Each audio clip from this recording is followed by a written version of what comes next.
knows. Need to remember who you're talking to. It's the IMNerd CEO. Welcome back to the IMNerd podcast, guys. I'm your host, Freeway, and I'm here with my co-host, Kenny. I'm not a co-host. I'm a fan.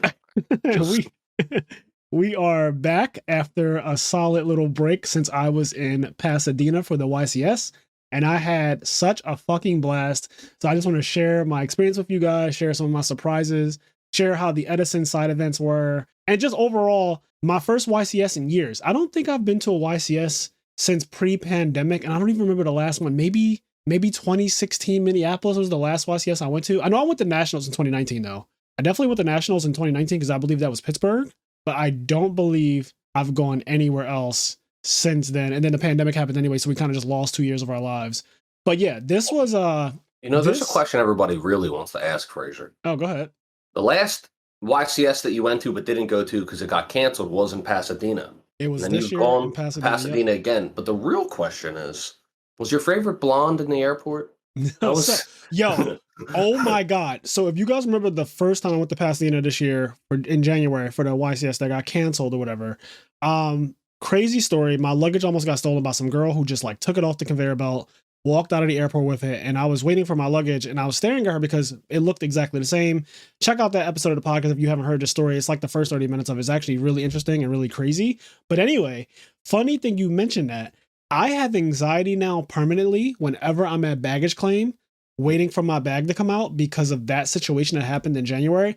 On top of that, when I did get my bag this time and all of my relief set in, as we were walking out to go to where the Ubers were, Xavier, who was with me at the time, Xavier was like, yo, I feel like that girl right there is the same girl that took your luggage last time. And I swear to God, this happened. And my heart dropped immediately because honestly, now every time I check my bag and it's time to go to baggage claim and get my bag, when I tell you guys that I am so fucking nervous that it's just not going to come out or that somehow, some way, someone else is going to like have it, even though now after that situation in January, I put so many stickers on my luggage. My luggage looks crazy right now. It just has Fraser is terrified of fucking sporty white girls with blonde hair. Yes. I am so freaked out by what happened because literally that suitcase, that luggage had a minimum of like $10,000 in just stuff that I brought with me on that trip. I brought my camera. So my camera and my lens is $5,000 total. Like the lens and the camera together are $5,000. That's what I paid for it on Amazon. The lens was like $2,000 some change with taxes and everything. And then the actual camera body itself, I have a Sony mirrorless camera. And it was $3,000. So the camera was $3,000, the lens was $2,000. That's not even including the tax. So just that alone in my luggage was $5,000. And then that's not including like any of the clothes and stuff that I brought with me, like cards and things like that, which are also just worth a lot. So I freaked out. Like I fucking freaked out. And this time when he said that, I don't know if he was like trying to be funny, even though he didn't say it in jest at all. Like there was nothing, he didn't say it and like have a smile on his face. He didn't say it and laugh. He was like, yo, I really think that that's the girl because she was standing by the baggage claim, right? She had her phone out. She was looking down just like the other girl was, but she wasn't actually grabbing at a bag at any point. She didn't even really look to see if a bag had come out. So to me, the whole thing looked suspicious. So when he said it, I looked at her she wasn't looking at me, but I looked at her and I just kind of studied her as we were walking away. And I was like, yo, it really could be her. And this could be like a hustle. Because if you think about it, LA is like the home of many celebrities, right? So a lot of celebrities live there. A lot of expensive shit goes through LA. I imagine it's also a very rich place in general. Like in general, California is just a very rich part of the country. So I imagine if you're going to steal bags from anywhere, it's probably LA or New York, like JFK. And yeah, I wouldn't be surprised if people actually do that. Like they just go to baggage claims and wait and try to see if they can get a bag for free. And it's a lottery system. Like you don't know what you're going to get. It's fucked up. It's terrible. I couldn't imagine. I actually had a friend who lost his bag. Luckily, it was on the way back from Chicago. But imagine losing your luggage. Like you get to the destination, you get to California, and then you just don't have your luggage. Like the airline's like, oh, we lost it. Like we don't have it. It'd be terrible. It ruined your whole trip. So, oh yeah. But yes, I'm glad you brought that up because I actually completely forgot about that. It's not even on my list. It's not even on the list of things to talk about for this podcast episode. But you, being the fucking great host that you are, You knew exactly what the people wanted to know. That's Did I right. almost get got We want to again? know what the blonde girl was up to. She had the same type of hat on and everything, like a dad hat, a little baseball cap, whatever. Very slim, leggings, like the exact same description of the girl. And I just kept looking at her, and I didn't understand why at first. And then he was like, "Yo, is that the same girl from last time?" And I just said, "There's no fucking way." Like I said that out loud. Like there's no fucking way it's the same exact girl doing the exact same thing. Because at this point, like it's been almost a year. How has she not been like arrested or because there's cameras there. I assume that there has to be a lot of cameras there, so there's no way. But anyways, YCS Pasadena was amazing. There were so many cool things about this event. I just want to say I want to give a shout out to literally every person that walked up to me or literally screamed across the fucking room or screamed in like the area on the walk towards the convention center about how much they love the podcast.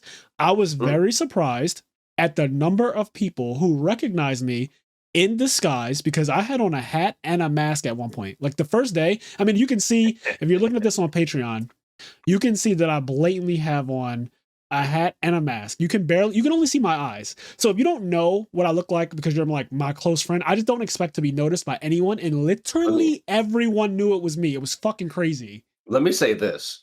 Fraser, that's not much of a disguise. If anybody's ever seen your Instagram, that's just not a disguise. That's just what Fraser wears outside. It's just what I look like, all black every day. Yeah, I thought that I was in disguise. I really did. I thought that no one would notice me. I was like, it's been 6 years since I've like played and all this stuff.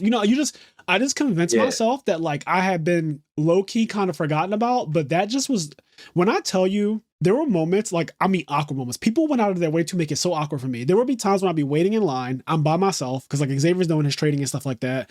Everyone else is like either playing in something or just doing something else. So I would go to stand in a side events line by myself, and there's like 400 people standing in side events line. Like literally hundreds of people are waiting to sign up for side events. So I'm standing there by myself, just on my phone, and some guy was just like, "Yo, is that?" And then I'd look at him, I'd be like, "Please don't." And they're just like, "Yo, that's Fraser Smith." And I'm just like, "God damn it." And then a bunch of people are like, "Yo, you mind if I get a picture? Can you sign this for me?" And it's just like so crazy to me that even after all this time, you guys still show love. You guys still show support. And on top of that, in that same line, like I've went that line multiple times, but in that same line, I met Simo out of nowhere. Mind you, again, I thought I was in disguise. Simo literally turned around as I was walking up to the side of his line. He literally turns around and goes, "Oh, hey, what's up, Fraser? Nice to meet you. I don't think we've ever formally met, but I'm a big fan of like your decks and stuff like that. And as I do my history of Yu-Gi-Oh!"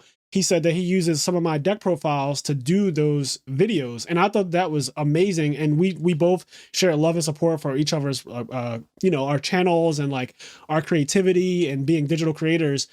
I had such an amazing time from just all the support shown to the IMNerd podcast and also just to me as a player. And like that shit really warmed my heart because I genuinely did not expect any of that. I didn't know what I was thinking, but I just assumed like a lot of people just wouldn't know me because it's been years and like people might not even know the podcast like that. But the exact opposite happened. And multiple people, like literally there are pictures being posted that have been posted in the last couple of days of duelists who I've taken pictures with, posted them. I'm in vlogs. People ask me, can I be in their vlog? Like it was crazy. It was actually fucking, honestly, I feel like I got more support and more love than I did when I was an actual player at the time. Like crazy. I just appreciate people hitting you with the troll.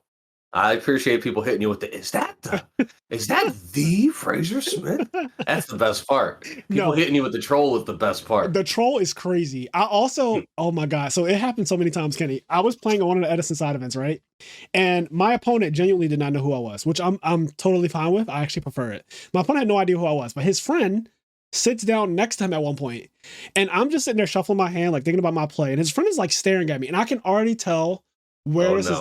I can already tell what he's trying to realize. Like he knows, but he's not sure. So my head is down, I got my hat on, got my mask on. You can't really see my face, but he's looking at me.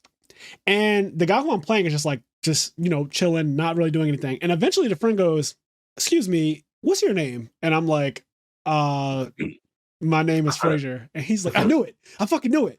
Yo, dude, you're playing Fraser Smith. Oh my God." And like, he just starts freaking the fuck out. And I was just like, "Please don't." Like I always just whisper in like the lowest voice, the most helpless voice. "Please don't do this. Not right now." And then he's like, dude, You should have told him your name's Tosin.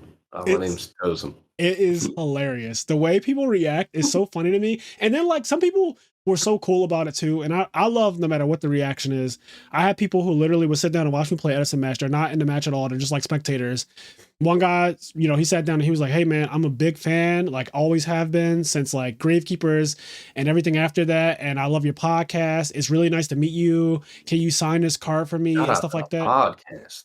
Yeah, it was absurd. Like honestly, I wish you could have been there because in hindsight, I wish you could have been there because I didn't expect this level of love to be shown. Like I was going there fully expecting. I went there because one, my best friend literally paid for my entire trip. So Xavier literally paid for my flight and hotel to Pasadena. The only thing I had to pay for, and not even all the time, is my food. Like some nights he was just like, I'm paying for the food too. It was crazy. Xavier's just like, shout out to him being my absolute best friend and just doing the absolute most this weekend to make sure I had a good time. What a birthday gift. Literally, because that birthday gift is like $2K minimum. Like $2K minimum. The flight itself was at least $500, and then the hotel had to be at least like $800 a person. So, because we were there for fucking 5 nights. So 5 nights and 6 days we were there. So that just off the top, that had to be at least a $2,000 birthday gift. So that's insane. So shout out to Xavier. Literally, like the most loyal, most loving friend I had. Like he's just insane. I cannot say enough nice things about him. But he paid for the whole trip for me, and so I was going with the intention to just enjoy California. On Saturday and Sunday, I wanted to play in some Edison events because, as you guys know, I love Edison format. I've been playing it for a while, and that was kind of my goal. And then I heard that in Minneapolis they had this new Light and Darkness Dragon mat that's actually quite expensive. I think the lowest one I saw on eBay was listed at $400, like $399. And there's also not that many of them. So there were 50 Edison side events at Pasadena. 50. Okay, so this is what I wanted to ask because I was confused. Now I have the answer already, but you sent us a message and you were like, you know, saying you won an Edison side event, and I was like, oh man, that's really cool, blah blah blah, you know, see the mat. And then like the next day you were like, you know, I won however many Edison side events, and you posted another picture of you having 2 more mats. I was like, man, how many are there? I was like, there's like, how many Edison events are at this tournament? And then I saw like on Reddit and stuff, other people that like won the mat. Yeah. But what I didn't like is the way some of them worded it, which like, you know, fine. But because at this point I'd realized like, oh, there wasn't one event. No. And so I saw like people saying like, I won the Edison side event at Pasadena and like I got first place. And like when you read that title, you're like, man, that guy won the tournament for the weekend. I was like, but that can't be true because Fraser has 3 mats. Right. So but it can be true if there's 50 of them. So the way it actually happened is they ran as many Edison side event tournaments as they could possibly handle, which I'm going to say this before I go into some of my critiques of this event, because it's not perfect. Shout out to all of the judge staff at this event because they got overwhelmed. This event was capped at around 2,000 people. And that's for the main event. That's for actual YCS Pasadena where you have to play a Shizu tier or die. So it was capped at 2,000 people, and I believe 1,700 showed up, something like that, right? After 2 rounds, so around 1 p.m., they started doing side events because they need people to drop. Like people who go 0-2, they're going to drop out, and then that also clears up a lot of space in a room because those tables aren't being used anymore theoretically, and they can start doing side events. So at 1 p.m. on Saturday, they start doing side events. The judges are some of the fucking nicest people because I put myself in their shoes. I used to be a judge for 10 years. 10 plus years I was judging Yu-Gi-Oh! And I've never judged a YCS or anything that big. I've always judged only regionals and sometimes locals or whatever, but mainly I've judged regionals a lot. At regionals, you can get overwhelmed by people asking you questions, rulings, just all types of stuff. People asking, where's this table at? Which is like kind of crazy, but they ask anyway. All types of things happen. At a YCS, I realized that it's 10 times crazier. And the judges handled it so well, so respectfully, which I was genuinely surprised about because me personally, I know myself. Now, I'm much more mature now, so I'm able to deal with things a bit better than I used to be in my younger age. But I just know there were moments where I would be standing next to a judge waiting to ask them a question, and there would be 10 other people surrounding the judge on all sides. The judge has an iPad in their hand, and a person will walk up and be like, hey, did this event start yet? Did this side event start yet? And then they'll be like, let me check. They'll check the iPad. They'll find out like, okay, your event is actually over there in section M. Then another person will walk up, be like, hey, I won this side event. Where do I go now to get my prize? And it's like, okay, you want to go up to the stage and talk to those people over there. They'd be like, hey, they called this side event, but I don't know where it's at. What should I do? And it was just so much of that constantly. And there's not that many judges. Like, I want to say that they were low key kind of understaffed. That could be for a multitude of reasons. Probably didn't expect, the side event to be as big as it was. Bro, I agree with that. That's why I genuinely don't think that Konami understaffed it purposely, because sometimes events are understaffed because like there's just not enough judges applying for the thing, or they didn't expect the turnout to be what it was. In this case, I genuinely think Konami has found a way to make side events, honestly, the main part of YCS is now. And this is recent because they have this new ticket system. I don't know if you heard about this, but every round you win in a side event now, you get actual carnival tickets that say YCS Pasadena, and they're like actual tickets. So if you win one round, I think you get 2. You win another round, you get 3 or 4 or some shit like that. And then if you win the whole side event, you get like 5 tickets or something like that. And some events give you 15 tickets for winning, and it scales depending on how long the event takes and all this other stuff, right? So you get tickets. The tickets are extremely sought after, especially on Saturday and Sunday, because you're allowed to trade them in at a prize booth. It's this huge ass section of the room. That's pretty cool. Hold on. There's like a fucking motorcycle just going crazy. But yeah, you're allowed to trade in your tickets. So there will be things like an uncut sheet of Starlight Rares, the most expensive possible cards in Yu-Gi-Oh! Right now. Oh right? My like God. There will be an uncut sheet of Starlight Rares, and it'll be like 200 tickets to get it. So one person actually cannot possibly get 200 tickets before a group of people put all their tickets together. So what people do is they go crazy. They trade for the tickets. They buy the tickets. They do whatever they got. They enter events just to get they don't even finish the whole event. They're like, I just need to enter a bunch of events to get more tickets. And they're trying to basically get enough tickets so that you can get an uncut sheet of Starlight Rares, because that sheet is worth anywhere from like $7,000 to $15,000. Yeah, that's insane. Depending on what it is. For example, the very first event they did this at this year, because this is a very new thing. This whole ticket thing and this whole prize booth thing, this whole side events becoming a major part of YCS's. The uncut sheet, the first one they ever did was Leviathan Dragon, I believe. It was like an uncut sheet, and it was Leviathan Dragons and I think Dragoons, the fucking craziest fusion monster ever. It was like an uncut sheet of those. Correct me if I'm wrong. I think that's what it was. Anyway, that uncut sheet was going for like 20K.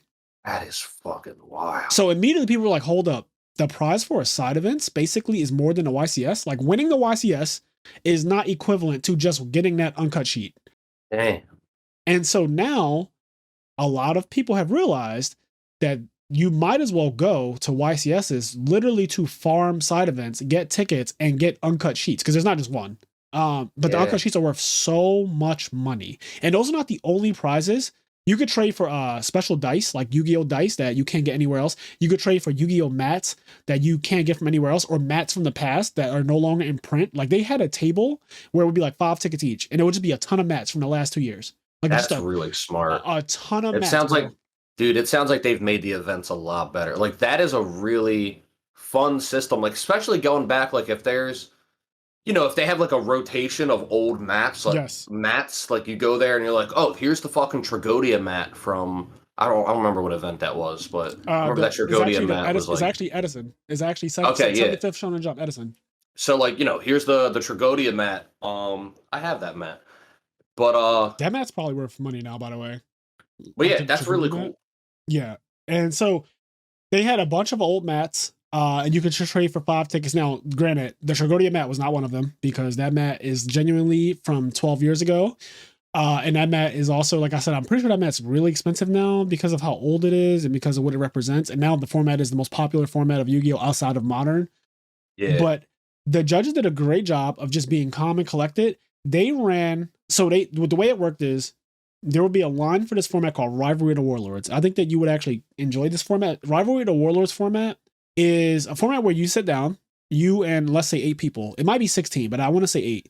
You and 8 people sit down, and you guys are given a deck by Konami. Like you get a deck box, and it has a deck in it, and they give you a sheet of paper that explains what the deck's goal is and like what's in it and stuff like that. And you just play the tournament with that deck. You do not bring your own deck. You do not customize the deck. It is literally a pre-built deck, cool. And it's all different. And the reason why it's called Rivalry of the Warlords, every single deck is a completely different archetype throughout Yu-Gi-Oh's history. So somebody ends up with 6 samurais, somebody ends up with Black Wings, somebody ends up with a fairy deck, somebody ends up with a Sword Soul deck. Somebody ends like it is literally any deck throughout the game's history pretty much, and they're pre-built. It's really cool. It was the most popular format by far. So when Edison on Sunday got to event 50 and they said, okay, this is the last event, we're done, 50 is the max, they were on Rivalry of the Warlords like 78. They'd be like, Rivalry of the Warlords 78 is starting soon. They'd be like, Edison 50 is starting, like crazy. How the fuck are they running so many of these events in a weekend? How do they run 70 of that format? How do they run 50 Edison, bro? 50 Edison is so fucking many. 50 is a wild insane number. How many rounds were the Edison tournaments? 3, just like AU.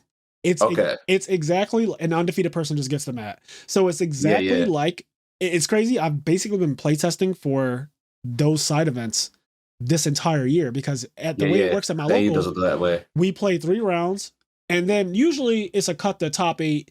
And we play top 8, but then top 4 splits. That's how it usually works at my local. So I've been playing 3 rounds and going undefeated most weeks for a year. Like it's almost been a year. It's not actually been a year because I started playing Edison probably like February 1st. But it's been almost a year, and I've been doing that constantly every Thursday. So I've been very used to that format of just playing 3 rounds and being done with it. So my mind is already like used to that. But yes, they're 8-man events, and as soon as they get 8 people, they fired everyone off. So if the line is wrapped around the fucking corner, it's just going to be constant events firing off. Yeah, that's awesome. It got to a point where I would sign up and they'd be like, you're in Edison event number 7. That was the first one I got signed up for. It was like number 7, I think. Because I got there at 12:50 and I saw Xavier sent me something that said the event started at 1 o'clock. So I thought, okay, if I get there at 12:50, that's perfect. I'll be in the first one. I didn't know that they already had signups for the first 6 of them before I even got in the building. Fire. Like 6 of them had already been underway before I even got my black ass in line. So go ahead. I wonder how many mats they actually had. Because if they had they ran out. Okay, yeah. They had to. The reason why they stopped, because they ran out of mats. Literally on Sunday at one point, he looked back. So there could have been more. There could have been more Edison events. There 100% could have been more, but they only had a certain number of mats. And I think that they had exactly 50, or maybe they had 60, because there was a line for Rivalry of the Warlords, and I explained what that format is, which is really cool. That was the most popular side of it by far, because, and the reason why is not, I don't think it's actually because the format is that fun, even though I think the format is fun. I don't think people prefer that format more than they will prefer like Edison or whatever. The real reason, you don't need your own deck. You don't need your own deck, but on top of that, Kenny, it was the event that gives you the most tickets out of every other event. Konami blatantly incentivizes you to play that event if you want tickets. You get 15 tickets from winning a Rivalry of the Warlords event. You get 5 tickets for winning an Edison side event. Now, I'm not sure, the Rivalry of the Warlords might be an extra round, so you might play 4 rounds instead of 3. And that, obviously one more round can change everything. But like, even still, the fact that you get 3 times the tickets for playing a different side event is, it incentivizes you. So they want you to play Rivalry of the Warlords. They like specifically want you to play it, and they're just telling you that with the ticket system. So that lines are crazy for Rivalry. Then they had a line for Time Wizard format. So Edison, for people who don't know, is not actually called Edison format by Konami. They don't call it that, even though the great thing is all the judges know it as Edison format too. And everyone in the room knows it as Edison format. Everyone knows the other format is GOAT format. But the way it works officially is it's called Time Wizard format 2005 or Time Wizard format 2010. That's the official, like when you fill out your slip and you say what tournament you want to enter, you officially write Time Wizard format April 2010 or Time Wizard format 2005. You know, it would be insane. Because like GOAT format is now like over, in terms of, I know it's over a decade old in general, but I'm saying it's over a decade old in terms of like people playing it as GOAT format, like after the fact. So the point that I'm getting to is, how insane would it be if, let's say 10 years from now, they still do this Time Wizard format thing and they're still doing Time Wizard 05, Time Wizard 2010, but like they do it and it becomes so normal and regular that there's a group of people that play Yu-Gi-Oh! that don't know it as Goat in Edison format. They know it as I'm playing Time Wizard 05. Like That will eventually happen. that's like what they know the format as. Like, Yes. No, that will eventually happen for sure. I mean, as time goes on, things keep getting, lost in translation, and the newer generation will have no idea what Go format is until somebody's like, this is what it is. Let me show you how to play it, etc. And it'll be hopefully my actual thing, because I don't hate Go format, but I do want it to die down a bit, and it actually already has. So fortunately, at the event, they ran 10 GOAT formats, 10 Time Wizard 2005 formats. Did Go format have its own mat? I think it might be the same mat. I'm not sure though, because I did not see those people playing. I never saw them playing, and I never saw what happens when you win. So I'm not even going to give out misinformation. I have no idea what you get from winning that. Yeah. But I know that they ran 10 of them. They ran 50 Edison, so 5 times the number of people wanted to play Edison. For people who thought that Edison was like either dying or wasn't as popular as GOATs or anything like that, I'm here to tell you, you are wrong. You are big wrong. The number of people who showed up to Pasadena with Edison decks, and I mean any Edison deck. I played X-Sabers in one of the things. I played against Hero Beat. There was a guy playing Gravekeepers who almost made the finals in one of them. I mean, they were every possible deck in Edison format you could see if you just walked around the area. Like, people were playing what they wanted, and that's another thing I like, is that the online Edison community is not representative of the in real life Edison community. They're very different, because online, it's predominantly Blackwing. Like, if you look at any of the RBET tournaments or anything like that, the deck that is entered the most in a tournament, the deck that represents most of the top cut is Blackwings. That's just a fact. It is what it is. But in person, at least it's not there yet. Eventually, it can get there, though, obviously, because people... Yeah. If it goes on long enough and is popular enough, eventually, like, the IRL meta will become more of a thing, especially if people follow it more. Yeah, so right now, the meta in real life is all over the place. It's people... I saw Glad Beast, I saw a lot of Hero Beat, Lightsworn, like everything. But basically, every deck was played, and that's really cool. That's how it was when I first started playing Edison format, actually, in February. Every deck was represented at locals. Every week, people would change, including myself, until eventually people would find, like, this is the deck I like to play the most, and they might have a secondary deck. But eventually, you start to associate a person with a single deck because they just like that deck so much. There's this one guy in my locals who plays plants every week because he has the whole deck ultimate rare. It's thousands of dollars. Ulti Kaises are like 300 at the time. I'm not sure what they are now, but they probably are even more or a little less, but they were $300 at the peak. And Ulti Pot Avarices, like $100, $100+ Lone Fire Blossoms, Ulti Titanial. Like, the deck can get very expensive. Ulti Wing Blast. So people have made their decks really nice, their extra decks and their main decks really, really nice, really expensive. So people are like, I'm playing this shit because I spent money on it. Yeah. For whatever reason people do it, for whatever reason people play the deck they play, I support it no matter what. Like, I love the fact that people are just happy to be playing an old format like this.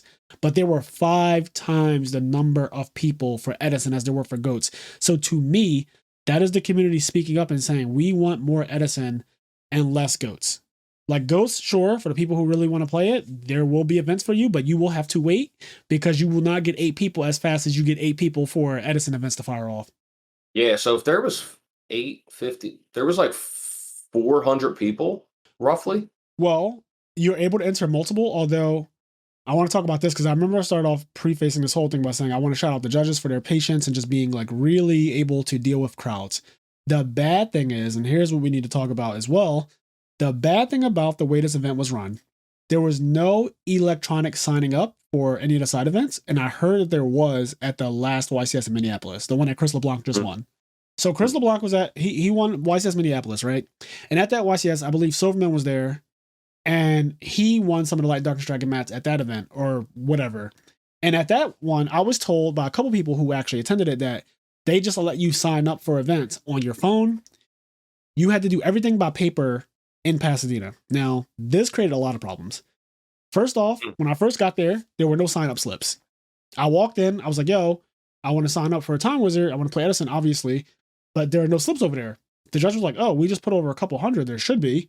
Come to find out, people had taken stacks of the fucking sign-up slips and hoarded them so that way they literally could give them to people. That is so fucking corny. Yes. So off the bat, I walk into nonsense. Like off the bat, there are no pens and there are no sign up slips. I think Konami needs to address this. I think that this is something that literally needs to be dealt with. I think that people who take a stack of sign up slips and put them in their bag or like do any kind of weird hoarding or hide them or whatever, that needs to be punished. That needs to be penalized. People need to be de-incentivized to do that because that shit was corny to me that I had to That is literally so whack. I had to wait until the judges reprinted more sign up slips. But and here's the bad part. I don't know who this guy was. I guess in a way, thank you for doing what you did, but also like this shouldn't have had to happen. But I was standing there asking the judge for sign up slips. She said we have to make more because apparently there were none at the table. I immediately realized what happened. I immediately realized people took them. But then a guy in a line like walked up to me like real shady like almost and was like, "Yo, here you go." And he gave me like 3 of them. And he was like, "Give this to you and your friend." Because it wasn't just me who was asking for them, obviously. It was me and Barrett Keys, who's another YCS champion, 2-time YCS champion, actually. Me and Barrett were like, where the hell are the slips at? Like, there are no slips over here. And some guy, like, with a hoodie on, just like walked up to me and was like, yo, like all sneakily, it was like, yo, take these and give one to your friend. And he just had a fucking stack of them. And he wasn't the only person that did that. And so that really bothered me because I know that people see one person do something like that and they're like, oh, that's smart, right? They think that like that's the smart thing to do because another thing that people wanted to do to be like super meta. Everyone wants to be super meta, right? You want to enter as many of these events as possible. You want to be able to have a chance at this several $100 mat as much as possible. So what people would do is they would grab a stack of the slips. They would fill out their information on all of them. They would enter an event. And if they lost, they would immediately go back up and they don't have to do the in-between part where you have to fill out a new slip because that takes time.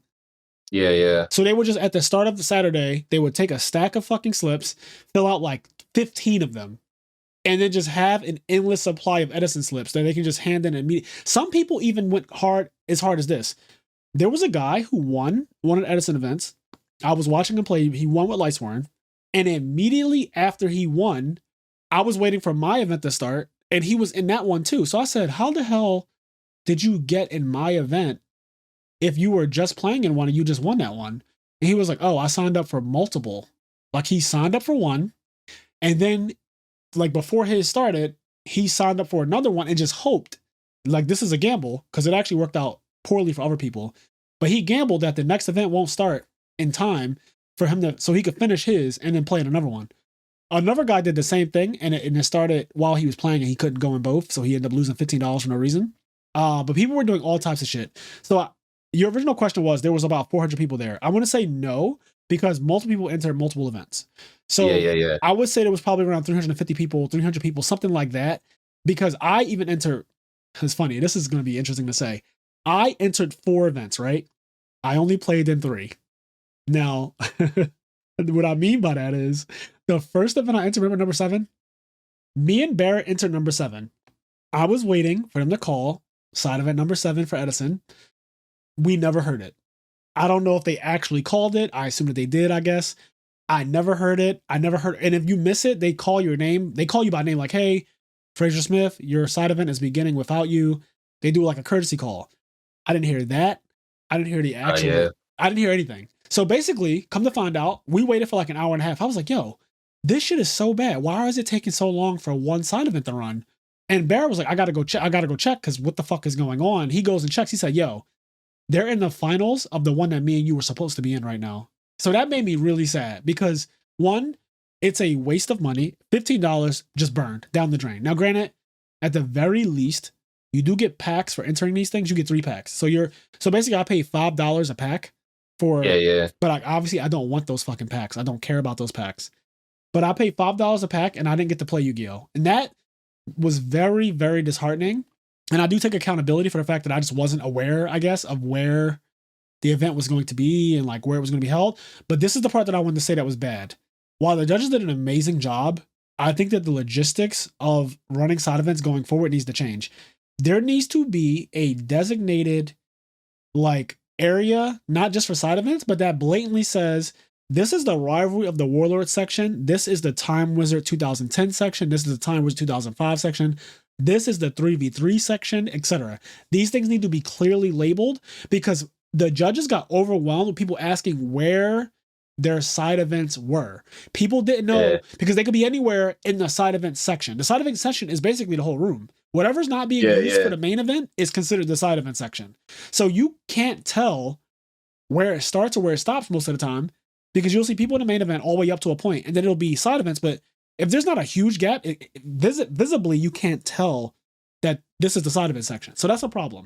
I definitely need like a pseudo front desk where there's like multiple people there, and it's like kind of a dedicated hub to really organize things. And also just, you know, they can't put out slips and then let 300 of them get stolen in a second. Like, yeah, that was corny. That was really bad.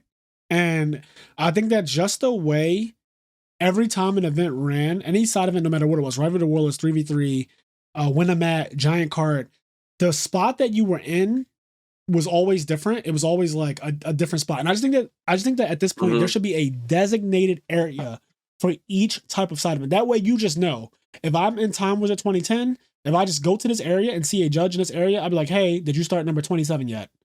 And I'll be like, number 27 is right over there. And you won't have to be wandering around, or you don't have to bombard the judges constantly. Yeah, just create like a little section. And like, you know, you could have like a little cutout. You could have like literally like a little cutout of Time Wizard holding like a 2010. Yes. And oh my God. like, amazing. Why not use your cards? Yeah, you just have like that. And then you have, you know, a whatever cutout. Something holding scapegoat. The other thing. And yeah, it's very easily fixable. I didn't see anything that they cannot fix. I also think that the electronic thing needs to be like, that just needs to be a mandatory normal thing going forward. It shouldn't be at some YCSs and some not. The whole thing about signing up electronically and pairings and all that stuff, everything needs to be electronic. Like, that just needs to be how it is. I don't really know why that wasn't the case. I don't know if that particular convention center had extremely expensive Wi-Fi or something weird like that. But whatever the case may be, we're in 2022. People should be able to sign up electronically. And then when you sign up electronically, it should tell you with a notification, your side event is beginning now. Please report to Section M. Because the way they did have it... It's not even that people should sign up electronically or should be able to, because it is something that's more beneficial to the players. It's just more beneficial to everyone. It's more beneficial to the staff by a long... Like, keeping track of all that paperwork manually is fucking hell. Oh, it was like, terrible. if you had it on, like, a laptop that, like, a staff member could run through a laptop, it'd be so much easier for the staff. Yes. So signing up on your phone would just be insane, because the way they did have the side events organized, it would be by letters. But that didn't help anyone, because the only people who knew what those letters meant for every particular event were the judges holding iPads. And what I mean by that is, let's say M was being used for Time Wizard 2010, right? So Edison format. M could be used an hour later for Win a Mat. Yeah. M wasn't always Time Wizard format Edison. It could be anything. It moved depending on what was available. So like, a side event needed to run, they'd be like, here's a judge, he's going to take you to a section, and you guys are going to play. So judges would literally walk around aimlessly looking for a free section to put 8 players or 16 players. And that is what I mean by there just needs to be dedicated space to say this is that section. I get why they're doing that, because they're basically saying, like, this is the allotted room we have, and so we just got to fit people in where we can fit them in. Yep. Another thing is that Pasadena's convention center, the room we had for the YCS wasn't big enough to accommodate everyone. That's just a fact. That room was not big enough to accommodate all the people who played in the main event and all the people who played in the side events. And the reason why Saturday was so bad, I entered the first one, and it didn't start for an hour. So the first one, not literally the first one, but number 7. I entered number 7. It didn't start for an hour. An hour and a half went by, and this is my dumb mistake for not like looking an hour in. But like, an hour and a half goes by, and they're in the finals of the thing or whatever. It's really bad how long it took for them to fire off, especially Saturday. Because Saturday, so many people are still in the main event. Sunday, only 128 people are left in the main event. 2 rounds of Swiss, cut the top 32, done. So Sunday, it was much smoother. But when I tell you Saturday was so bad, like Saturday literally only ran 28 Edison events. I want to say 28 or 30. It ran like 28 or 30 Edison events. They took so fucking long to start. There was a point where Barrett entered number 22. Somehow, some way, they ended up on number 27 before number 22 started. Yeah. Stuff like that is just, it was just bad. Like, that type of stuff was just awful. And I was like, yo, there's no way that your whole side of it didn't finish without you, and you just got again. Because he got with me in number 7, where we both didn't get to play. So I was like, you probably got just you got again. That's what happened. But he was like, there's no way, bro. I've been tracking down everybody. I've been asking them, did this start yet? They said no. But I'm like, how could number 24? Funny part is I was actively playing in number 20 while he was waiting for number 22 to start. Then they called number 23 and 24, and he's still standing watching me play. I was like, bro, you're getting like, That's you're just getting got insane. multiple times. But come to find out that somehow his entire side event got skipped. So I was like, where are the other 7 people who should be up in arms about that? Like, why are you the only one I see panicking, wondering where the fuck is 22? Yeah. Yeah. It's awesome that they're doing all of this. Yes. And with everything, it just needs to be honed and refined with It's time. new. It's very new. So I'm giving them grace. I'm saying that I'm being patient with the company in general in this case, because I do think this is not something easy to do. So I don't want this to come off as just like bashing Konami, because I know there are many reasons why we can bash Konami, but this is actually not one of them. I think that the new side of the system is fucking fantastic. The only problem I have with the pricing is that it should not, or I shouldn't say that.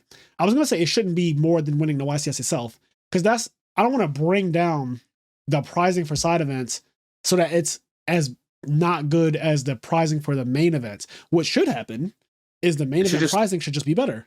Or honestly, what they could do, and this they could just add the ticket system into the main event too. Yes. Like if you win the YCS, you get 50 tickets or whatever like the proper number would be. That would be cool. The other thing that would be cool is if the winner of the YCS got an uncut sheet, since those are worth so much fucking money.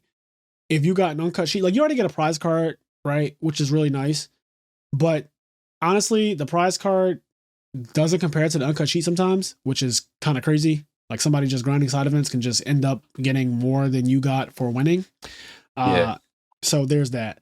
But I do think again that like they did a really great job at revamping side events. I never cared for side events, Kenny, ever in my entire life. And that's also because I was always a competitive anyway. You were a competitor, so you went there to play like the tournament. Yes, but even when I dropped, because I dropped from many YCSs, as you can imagine, just being a competitive player, and I still wouldn't play side events because what was the incentive? Like, what the fuck am I trying? I don't want to win a mat. Like, I'm not doing that. Because the thing about side events before, and they still do this now, but they do it better. The thing about side events before is that their purpose was just to give the casual Yu-Gi-Oh! Like, it gives you more stuff to do if you just want to play Yu-Gi-Oh! Yes. Which is fine, but you were there, although you love playing Yu-Gi-Oh! You've played a ton of casual Yu-Gi-Oh! You were there for a specific purpose. Yes. Because I still wanted to play in a competitive setting. So I wanted to play in a tournament setting, which is competitive. I wanted to play for a prize that was worthwhile. This mat is very worthwhile. I want to say there's less than 100 of this mat, period. Because Minneapolis, I heard they ran like 20 max. Like max, they ran 20. The mat is awesome. If you don't know what it looks like, if you type in Light and Darkness Dragon, mat, Pasadena or whatever, like it'll probably show up. Yes. So the mat is worth playing for. There's a very limited quantity of them, which is nice. So low supply, high demand. Many people wanted to trade for it or whatever, and I was just like, I don't really trade personally. So, but I told him you could talk to Xavier, like he does all the trading and all the buying and all that stuff for us. So like whatever you want to do as far as that goes, talk to him outside of the event, of course, and just negotiate some kind of deal. That's so smart. You're like, listen, I don't keep up with it. I'm not getting juiced. All right. You're going to go talk to a juicer. Go talk to my juicer. I do not know how to trade or buy or sell cards at this point. I don't do any of it. I'm not interested. It's so, to me, like the nickel and diming stuff like that is so petty to me, and I just don't have time for it. So but some people, it's their entire career and they're very good at it. So I respect the hustle and I'll let them people do it and I'll just stay out of it. I'm good at winning things, and that's what I do. So like I will win the mats, but I will not be doing the selling. The mat is awesome. I really hope they keep up the trend. Like I hope they do, a mat with fucking Collude on it, or a mat with Mobius on it. That would be so cool. I really do like the fact that not only is this a mat only given to winners of these Time Wizard formats, but also the card is relevant. It's relevant. That's the thing. It's a relevant card to Edison format. Yes, that is probably the coolest part about it to me, is that it's not just some random fucking card. It is an old school card that a lot of people know. It's an iconic card. Like Dark Dragon is extremely iconic. I remember when it first came out in Shonen Jump magazine all those years ago. I hope that they change the mat, before the next YCS in February. There's a Vegas YCS. It's a 3v3. And I believe that's the first YCS of the next year. So there are no more YCSs outside of Germany, which is happening this week. And I don't know if they even do this shit in Germany or in Europe in general. Because we have a lot of stuff that they don't have at all. Yeah. So I'm not even sure if this Time Wizard shit applies in Europe. But let's say it does. That's another so many mats given out.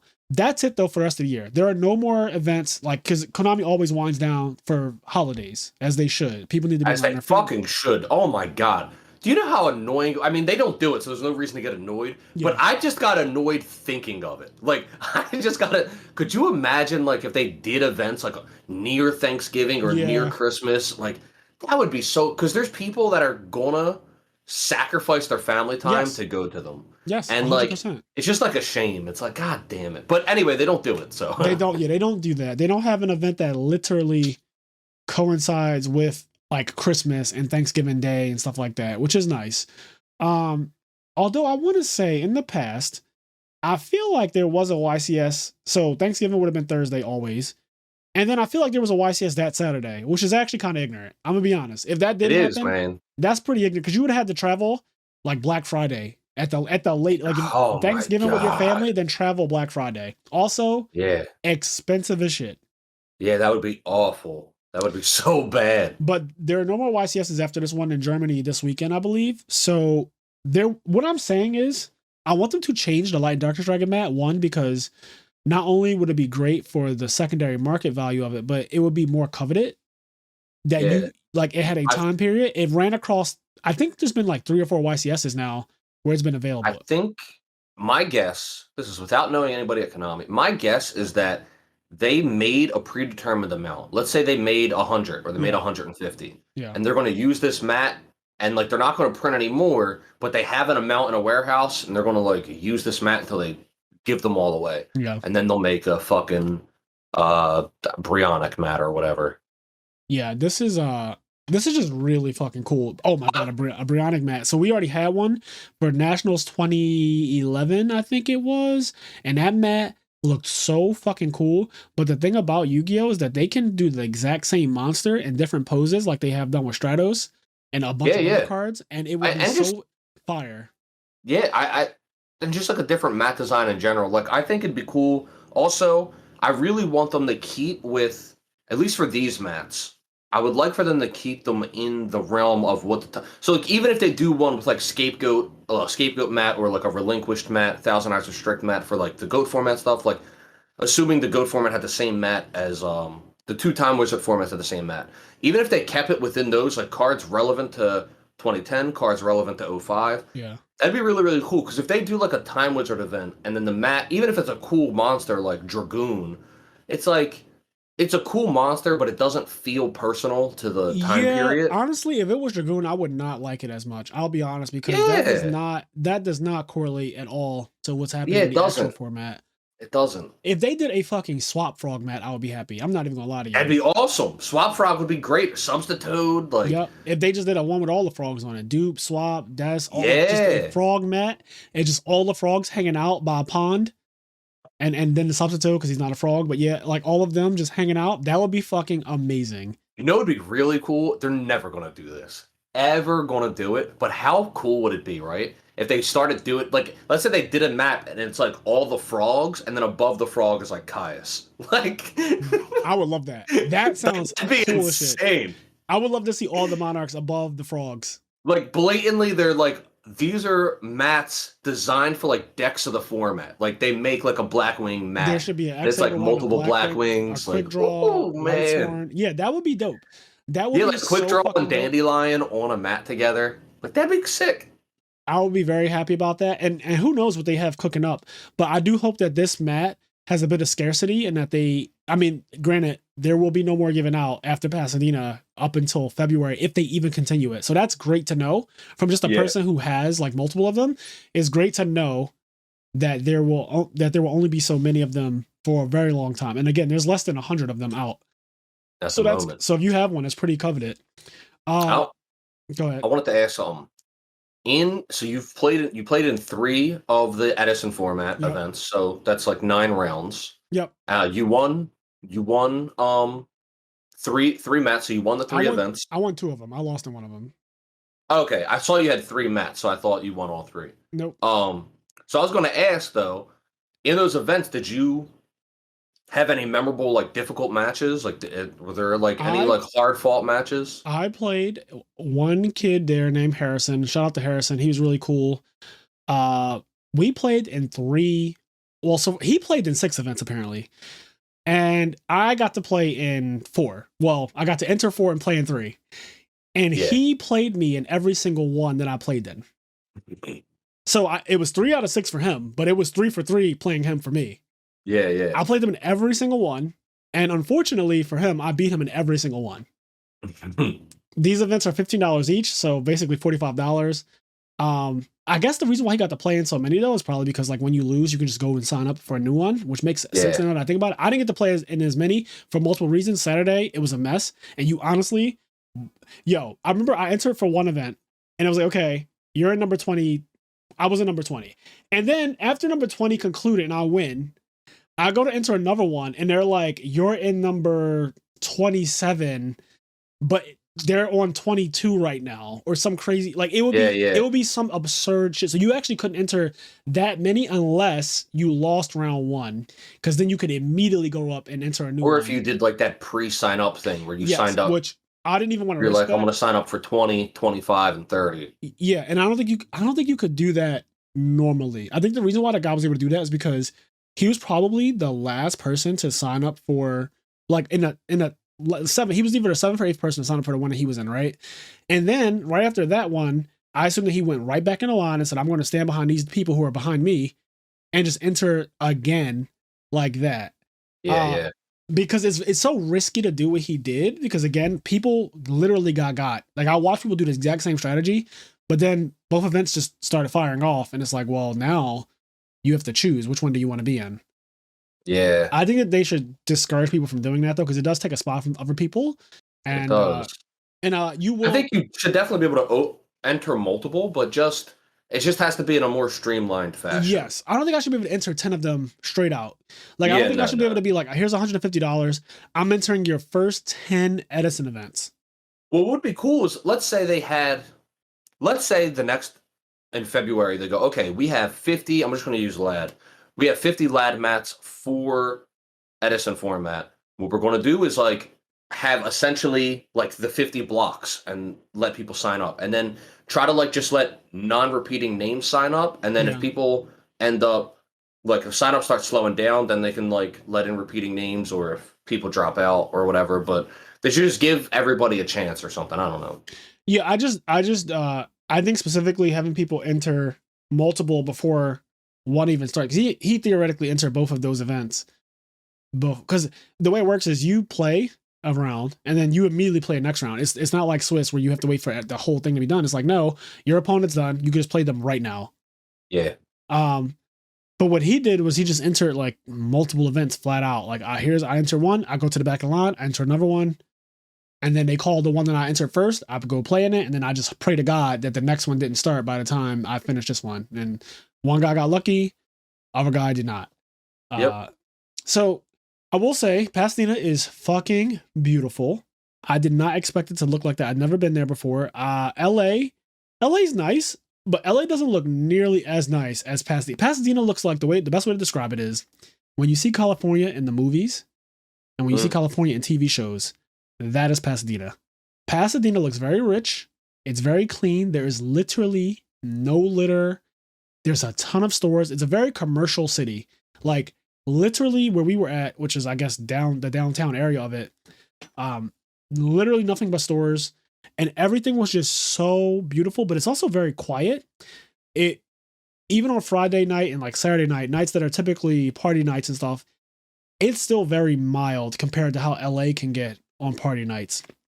No long crazy lines, no overcrowdedness of people, and a lot of big palm trees, hills really close by. I actually took a picture I posted on Instagram. The hills are so close, and it's so cool to look at them in the background. Like when you're just looking at a Starbucks, for example, in the corner, and down the street, you could just see fucking this huge ass like mountain. Like, it looks crazy. It looks so crazy to see it up close like that. But Very, very beautiful place. What I didn't expect, and what I think a lot of people didn't expect, is how cold it was going to be. Pasadena, for whatever reason, is much colder than, I guess, LA.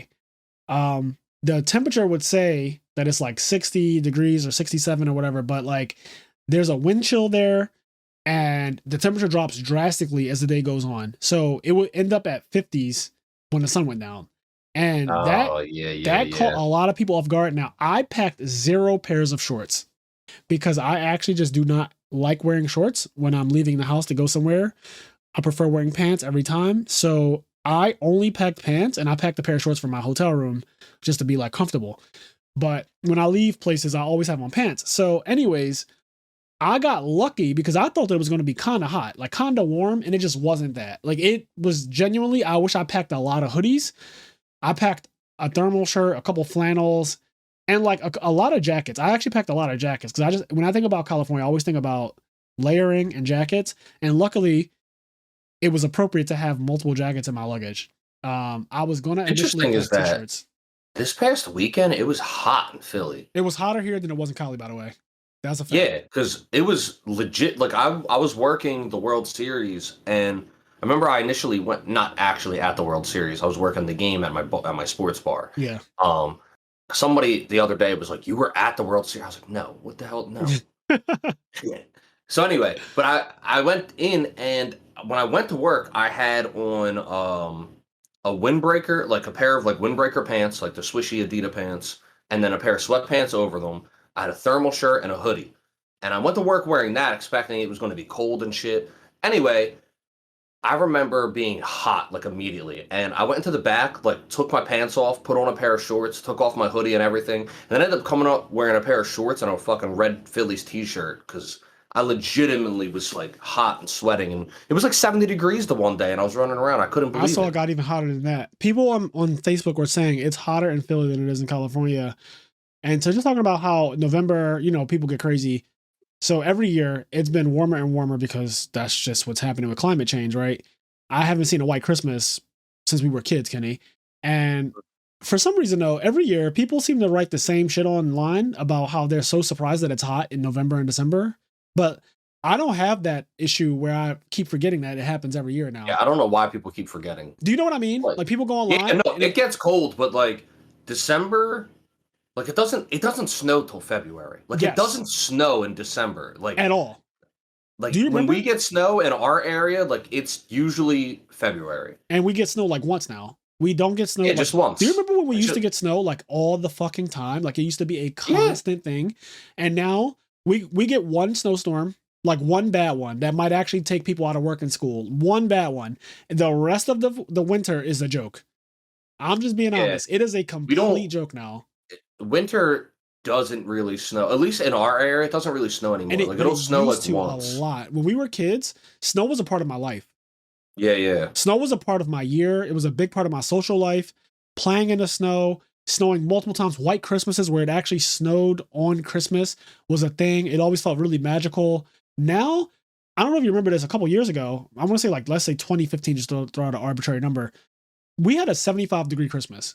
Yeah. No, I remember. So I don't know. I mean, granted, it could have happened more than once. Yes. So I think it might have been a little early. Anyway, the year doesn't matter. But I remember it being Christmas and I was at my grandmom's house. And I remember my sister was there with her then boyfriend, now husband, grandmom, etc. A bunch of people were there. Right. And I remember I was wearing shorts. Like, is the point that I'm getting to. It was like December 24th or December 25th, and I had shorts on because it was legitimately just hot outside. Yes. And I just had shorts on. Like, it was not, like, I remember wearing shorts on Christmas outside and not being cold, because it just wasn't cold. Yeah, that's a very real thing now. So every time people freak out about, oh my God, it's November and it's 70 degrees, I'm just like, did you forget last year and the year before that and the year before that and the year before that and the year before that and the year before that? Like this has been going on for a decade now. We have not had regular Novembers and Decembers since I don't know how long. This is just the way it is now.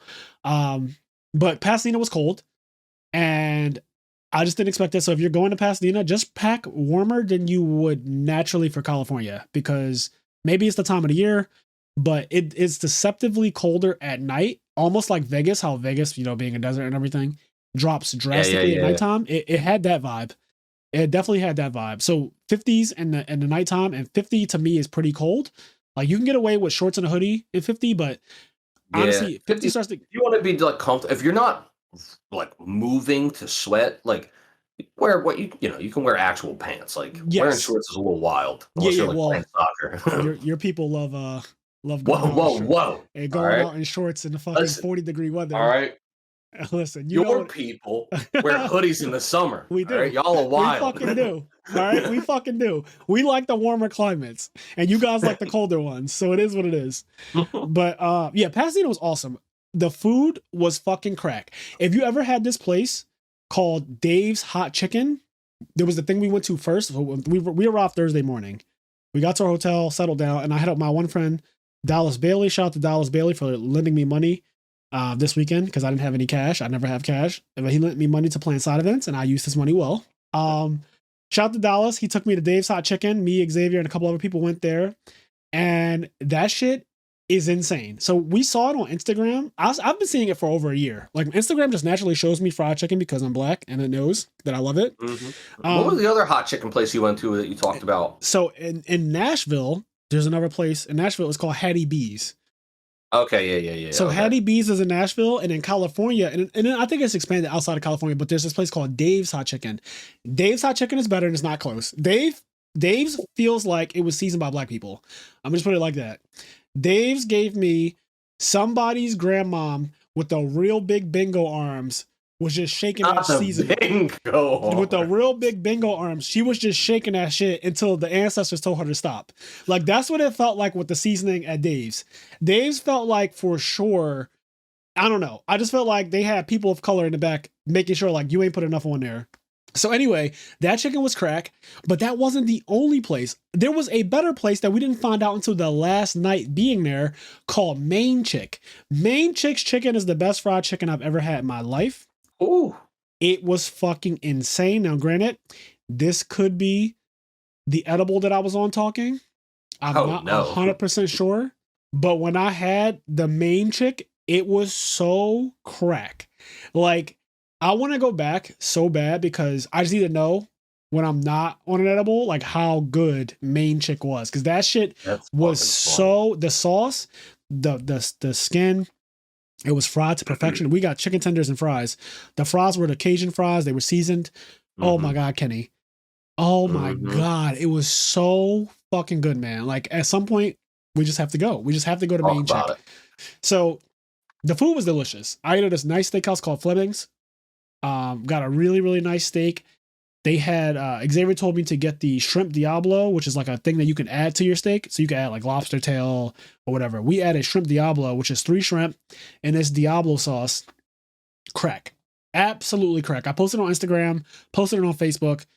It was insane. It tasted so fucking good. Also, shout out to the waiter for not asking us how we wanted our steak cooked. He just brought out 2 medium rare steaks.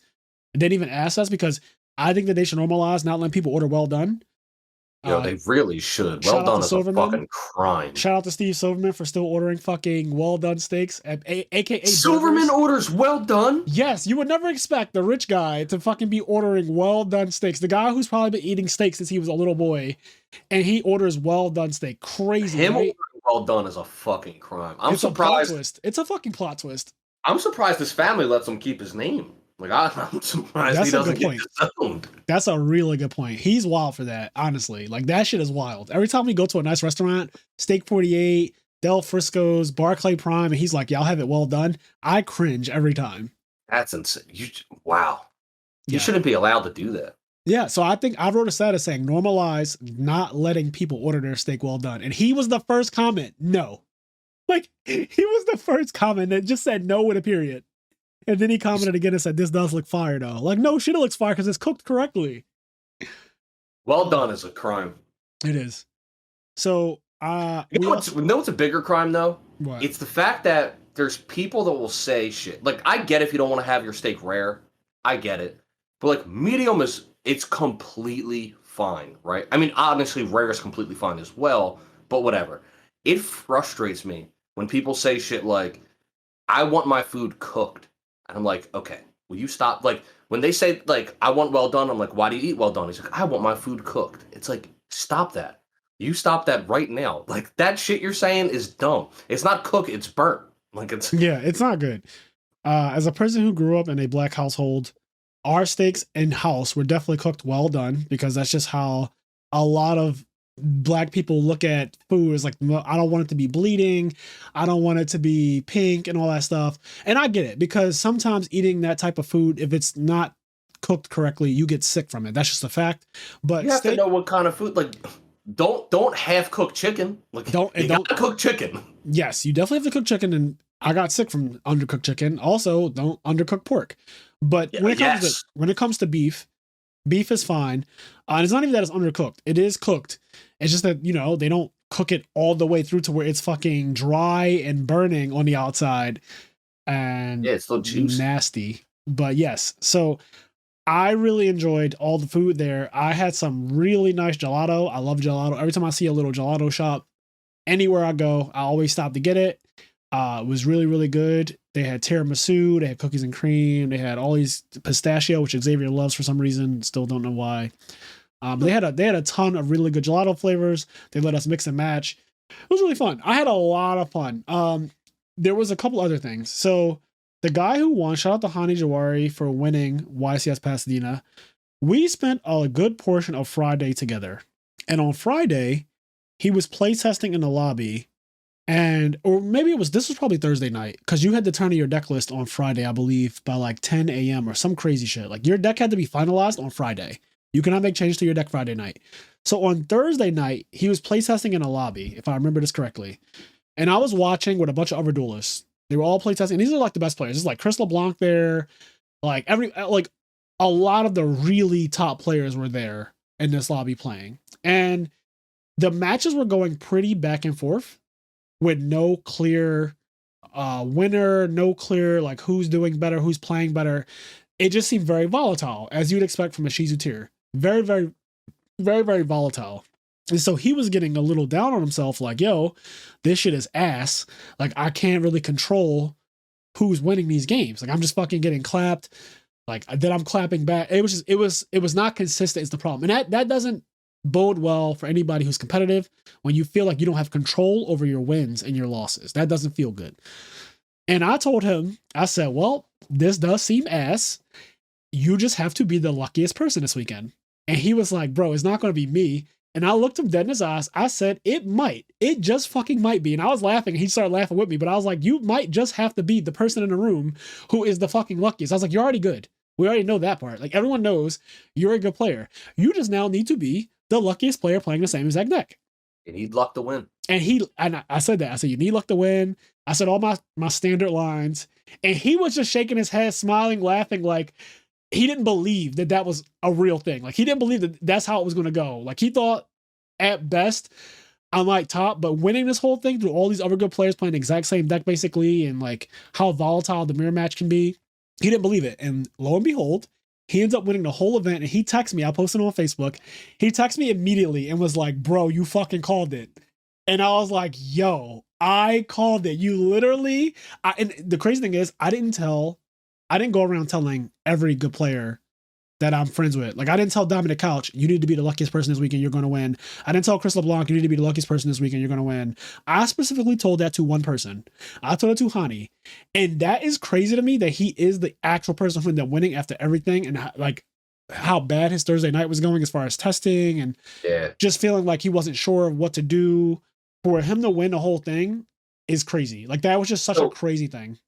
So we've heard from like a couple different YCS winners in the past couple YCSs that they might have had like certain tech cards that really changed it. This really was a format where all the top players had to be playing the same deck, and it was like, yeah, tech cards weren't really a big thing this time. Yeah, like, if we're being honest, yeah, it wasn't some crazy, because your deck had to have the same like 25 to 30 cards in it. Very little room for flex spots. Very little room for creativity. Very little room for you playing a bunch of different things to separate yourself from your opponent. Most of your opponents will be playing the exact same cards. Yeah. Like, you're playing all the tier elements. Now, he played too Merly because this is the same night I'm talking about where he play tested and was having frustrations. He kept drawing double Merly which is considered like the worst name for tier elements. He kept drawing double of it, so he took it down to 2. That happened in front of me. That literally happened in front of me. Like he took that shit down to 2, and then he won the event with that same ratio. But yeah, there was.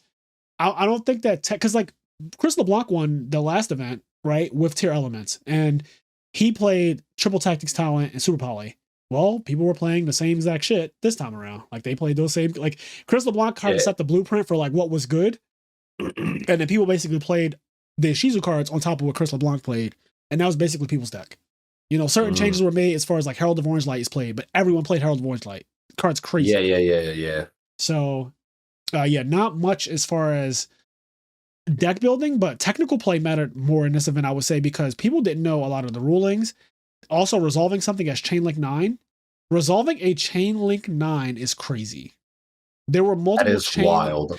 There were multiple Chainlink 9s throughout the tournament. There were some in feature matches that you can literally read about Chainlink 9. And Chainlink's higher than that. There were Chainlink 10s and all types of shit. So I've never seen Yu-Gi-Oh! Chainlinks get that high in my life. People are considering this to be obviously one of the most powerful decks of all time. I agree. It had 26 out of 32 spots in top cut.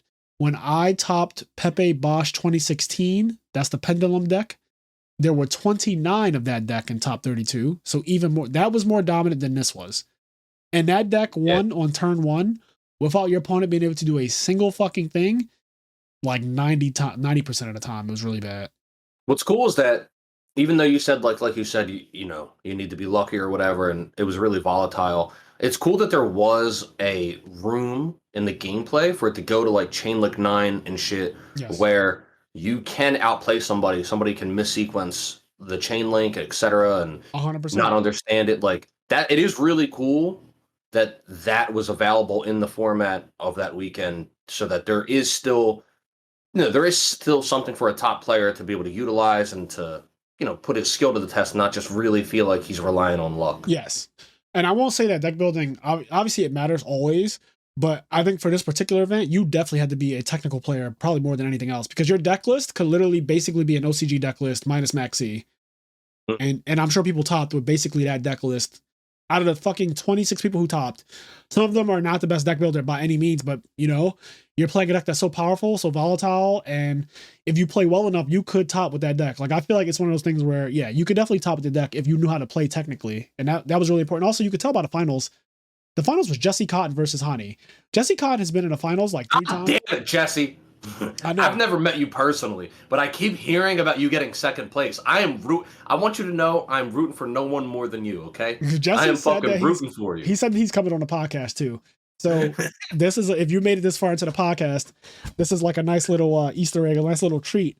But Jesse Cotton will be on the podcast. I think I should also ask Hani to be on the podcast too, because we had such an interesting interaction with this weekend that just was like kind of crazy to tell him, prophesize to him on Thursday that you're going to be the winner. You just need to be the luckiest person in the room. And he goes and fucking does it. I have a question. Go ahead. In case of like someone like Jesse Cotton, right? So someone who he's never won a YCS, right? Or no, he's actually won. He's won 2 of them. Okay, so he has won 2. Okay. He would have been a 5-time winner already, or a 6-time winner. I forget. He got second either 3 times or 4 times. So he would be the most winning YCS champion ever if he won every single time he got to the finals. So he has 2 wins, and then on top of that, he has like a good plethora of second place, like getting right there. And like, do people put him in the argument for one of the best players ever in that? Because like 100%. maybe he doesn't have as many wins as someone else, but like with his consistency, like he's consistently, I feel like in the last year I've always heard his name at like the top of the top, whereas some other people who I know have won, I don't necessarily hear their name all the time, like in top 4 or whatever. You make a good point. He has 3 wins, by the way. So 2 YCS. When I was answering your question earlier, you were like, he has no YCS wins. I said he has 2. He has a UDS win as well, where you get the belt and you get 2 buys at every event. So every event he plays in, he does not play the first 2 rounds. He just gets a win the first 2 rounds. Now, obviously, that makes it very, very, very easy to top an event, because those tiebreakers, when you get those 2 buys, are actually considered perfect tiebreakers. Yeah. So just put that in perspective. That's really, really unique. Not many people have that belt, that privilege of just getting 2 free wins. The other thing is that he's 100% considered one of the best players of all time. Yeah, he should be. He's in a conversation for best player ever. He's in a conversation for best player currently. He's in a conversation for like most accomplishments and stuff like that. He's in every competition, every conversation that has to do with the top of Yu-Gi-Oh! Like the Mount Rushmore of Yu-Gi-Oh! He's in that conversation. He's still building his legacy, which is really nice. It's crazy to think that in this year alone, he could have won 3 more YCS if he had turned every loss into a win. Yeah, that's insane. But he's still outrageously dominant when you think about it, because like you said, the consistency of getting to the finals that many times in just a year. This is just 2022. It's kind of nuts. That's not easy, man. That is not. It is very hard to do. Yes, so he's nuts. He is absolutely nuts. So yeah, he's just broken. He's absolutely fucking broken. And but I know that you've already won 3 events, I'm not rooting for you anymore, all right, mister? I'm done. I take my rooting away. For a moment, I thought you were just like 8 times second place, all right? You thought he was now that I know that you're already a champion, I'm not rooting for shit. No, in all seriousness though, I've never met you. Congratulations to all the hard work you do. Well, he'll be on the podcast, so you will eventually meet him. But yeah, shout out to Jesse for just being the most consistent player, like pretty much ever at this point. Is this the shit that you do at this juncture of the game is fucking unheard of, especially in the modern era. Like, sure, back in the day when people didn't know how to play Yu-Gi-Oh! And there was only like 8 people who knew how to really play Yu-Gi-Oh! And they would top everything. The times are different. A lot of players know how to do well now. They know how to execute plays. They know how to build decks. And for you to still be this dominant over all of them is crazy. So shout out to him. And Hani also. Hani's also one of the most dominant players. And this win was much needed because his first YCS win was a team YCS. So for him to now go and win a YCS by himself, I know that he was really looking for that, because there's a chip on your shoulder. There's so many chips in Yu-Gi-Oh! But there's a chip on your shoulder when you win a 3v3 only, because it's like, well, people will say you won with a team as opposed to winning on your own merit. Like, you got carried. People will say, now people know he didn't get carried, but people will say stuff like, well, if you lost in top cut and the other 2 people won, you went to the next round though, because that's how it works. When you win solo, it means so much more to you because it's yours. This is your win. You're not sharing it with anybody. And it's nice to win something with people, I'm sure, and share that with your friends, but winning on your own is crazy. And I know he really wanted that win by himself, to really cement himself as one of the best players. So he got that win, and that's just going to open up the door for even more wins. So yeah, shout out to Hani. Definitely going to get him on as well. I think that pretty much wraps up everything I wanted to say. Real quick on it as a side note, I'm just going to read some people in the community. There was a fight outside of the convention center. Some guy who ended up basically losing almost all of his clothes. I heard that the reason the fight happened was because he slow played, or somebody slow played, and that caused them to fight outside of the convention center. This happened literally. The doors are in the back. The video that I saw, there's a video of it. The video that I saw, the fight is happening literally as soon as you walk out the doors of the convention center. So they must have like literally walked out and started fighting. But when I saw the video, there's a guy on the ground and he's basically stripped naked. Like his bare ass is out. Like he's stripped naked. It looks like he's being choked. I'm not really sure, but almost no one is doing anything. And that just shit like that is just corny to me. Like this is a game. We really need to stop like fighting. It's just pointless. I was really disgusted by seeing that. I'm just not a fan of that. You shouldn't be putting your hands on people at Yu-Gi-Oh events, really, for anything small, especially small as that. Like, it's not in self-defense. So yeah, I just wanted to read whoever the fuck was involved in that fight and whoever recorded it and just sat around and watched. That shit was corny. And that's what I'll say about that. That's random. I think for any competition, like I play a lot of fighting games and I've been to a lot of events and people get heated, but I personally have not been at an event where like fighting games turn to combat, but there's stories of it and it's corny. Just like if you lost, you lost. Like go get better. Go hit the lab. Yeah. Yep. I agree. So all right, let me give a shout out to the people on Patreon. As always, you guys are highly appreciated because not only do you support us by listening to the podcast, but you also support the podcast financially, which is amazing. And we really, really appreciate that. So without further ado, we have Connie, Austin, Leon, Quest, Garrett, Xavier, Hylian, Dimitri Barnes, Alexander Brissett, Vinny Casello, Giovanni Avelos, Henri Reynolds, CJ, Dub K Dad 1, Dan Vrabel, First to Home, Dallas Fernaris, Estad Akuma, Mitchell Naus, Midwest Gaming, William Shapiro, Demetrius Safirides, Vince Marquette, Dallas Bailey, Roz Weiss, Nick Stangos, Hanto, our two-time national champion, Vincent Zen, Sarah Maria, Sonny, the Top Cut Podcast, Alex Ahern, Philip Campa, Jalen Haskins, Arale Melfi Slump, Dominic Couch, and Kang Petty. Is it Kang Petty or Petty King? I forget. Last time I did this, it's been a week now because we took a break for the YCS. But let me just see if I can find the message. Oh, Kang Petty. There we go. So it's Kang Petty. All right. So our newest patron, Kang Petty, shout out to you. Like I said, eventually this will be perfected, but us not podcasting in a week and your name being different on Patreon as it is for what you want me to say is going to take a little while. But anyways, thank you guys so much for your support. If you want to see video versions of the podcast or episodes that drop exclusively on Patreon and nowhere else, please subscribe to us on Patreon. Check it out. Also access to our Discord server. And yeah, a bunch of other perks too that you can read about. If you're interested in that type of thing, just check out IMNerd podcast on patreon.com.